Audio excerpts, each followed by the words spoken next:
नमस्कार दोस्तों, स्वागत है आपका हमारे YouTube चैनल खबरें फटाफट में। दोस्तों, एक बहुत बड़ी खबर निकल कर सामने आ रही है न्यू लेबर कोड से रिलेटेड। आपको बता दें कि नए महीने की शुरुआत से आपके ऑफिस के काम के घंटे 12 घंटे तक हो सकते हैं, लेकिन हफ्ते में अब 2 की जगह 3 छुट्टी मिलेंगी। विस्तार से हम इस बारे में बात करते हैं। उससे पहले आपसे रिक्वेस्ट है कि अगर आपने चैनल को सब्सक्राइब नहीं किया है तो प्लीज़ हमारे चैनल को सब्सक्राइब कीजिए ताकि ऐसी ही अपडेट आपको मिलती रहें। चलिए विस्तार से इस बारे में बात करते हैं कि मोदी सरकार 1 जुलाई से आपके ऑफिस के काम के घंटे, छुट्टी और हाथ आने वाली सैलरी सब कुछ बदल सकती है। जी हाँ, सही सुना आपने। नए महीने की शुरुआत से आपके ऑफिस के काम के घंटे 12 घंटे तक हो सकते हैं, लेकिन हफ्ते में आप 2 की जगह 3 छुट्टी ले सकते हैं। साथ ही साथ आपके हाथ में आने वाला कैश भी घट सकता है, लेकिन उसके बजाय आपको फ़ायदा यह होगा कि आपका पीएफ बढ़ सकता है। मोदी सरकार की यह योजना 1 जुलाई तक लेबर कोड के नियमों को लागू करने की है। हालांकि अभी तक इस पर कोई आधिकारिक सूचना नहीं आई है। अगर सूत्रों की माने तो 1 जुलाई से कंपनियों के पास अधिकार होगा कि वह काम के घंटों को बढ़ाकर 12 घंटे कर सकती है, लेकिन उसके बदले 1 दिन की छुट्टी अधिक मिलेगी, यानी कि 3 दिन कर्मचारियों को छुट्टी मिल सकेगी। नए नियम लागू होने के बाद कंपनियां कर्मचारियों को 3 दिन की छुट्टी दे देंगी।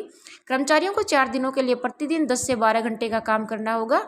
नए कानूनों का मतलब यह होगा कि ओवर टाइम के अधिकतम घंटे 50 से बढ़ाकर 125 कर दिए जाएंगे।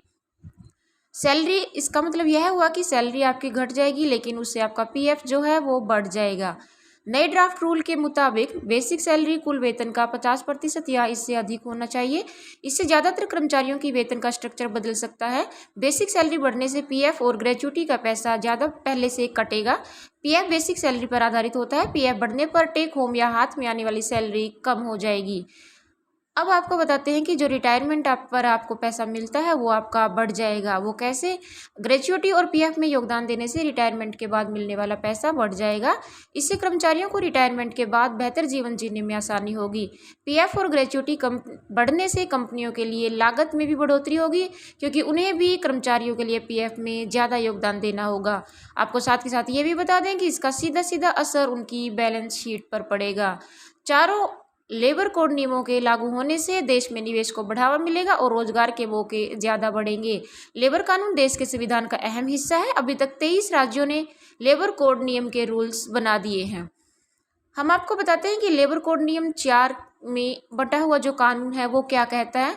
भारत में 29 सेंट्रल लेबर कानून को 4 कोड में बांटा गया है। कोड के नियमों में वेतन, सामाजिक सुरक्षा, औद्योगिक संबंध और व्यवसायिक सुरक्षा और स्वास्थ्य और काम करने की स्थिति आदि जैसे 4 लेबर कोड शामिल हैं। अभी तक 23 राज्यों ने इन ड्राफ्ट कानूनों को तैयार कर लिया है। संसद द्वारा इन 4 संहिताओं को पारित किया जा चुका है, लेकिन केंद्र के अलावा राज्य सरकारों को भी इन संहिताओं नियमों को अधिसूचित करना जरूरी है। इसके बाद ही ये नियम अच्छे से सारे के सारे राज्यों में लागू हो पाएंगे। अगर आप पंजाब नेशनल बैंक के ग्राहक हैं तो ये खबर आपके लिए बहुत ज़्यादा ज़रूरी है। हम आपको बता देते हैं कि बैंक ने अपने नियमों में बहुत बड़ा बदलाव किया है। विस्तार से हम इसके बारे में बात करते हैं। चलिए, क्योंकि बैंक के मुताबिक अब अपने चेक के जरिए पेमेंट करने के लिए पहले वेरिफिकेशन जरूरी होगी। यह बदलाव चेक पेमेंट को सेफ बनाने और फ्रॉड से बचाने के लिए किया गया है। इन नियमों के मुताबिक अगर कंफर्म नहीं किया गया तो जारी किया गया चेक वापस हो सकता है। अगर कोई भी ग्राहक बैंक ब्रांच या फिर डिजिटल चैनल के जरिए 10 लाख रुपए या फिर उससे ऊपर के चेक जारी करता है तो उनके लिए पीपीएस कंफर्मेशन जरूरी होगा।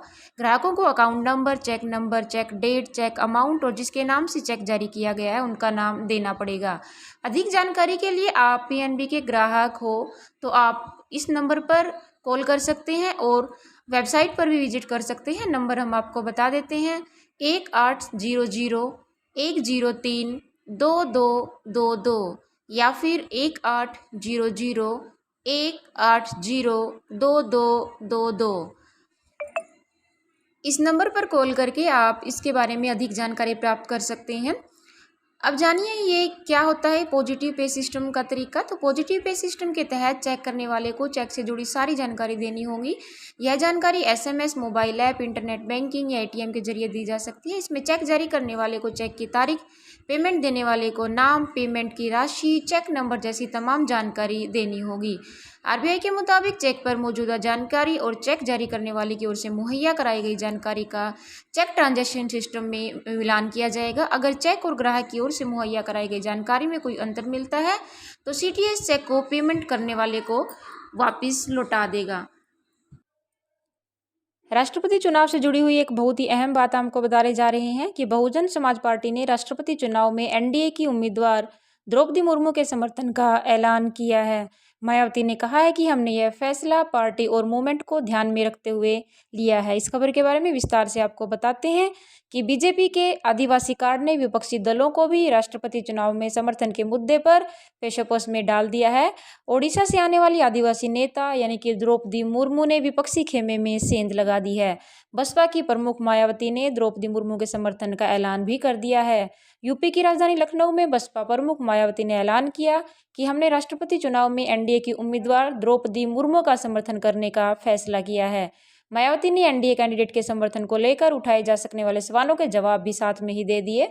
उन्होंने कहा कि हमने यह फैसला ना तो बीजेपी ना ही एनडीए के पक्ष में ना ही विपक्ष के विरोध में लिया है। मायावती ने साफ शब्दों में कहा कि हमने यह फैसला अपनी पार्टी और आंदोलन को ध्यान में रखते हुए लिया है।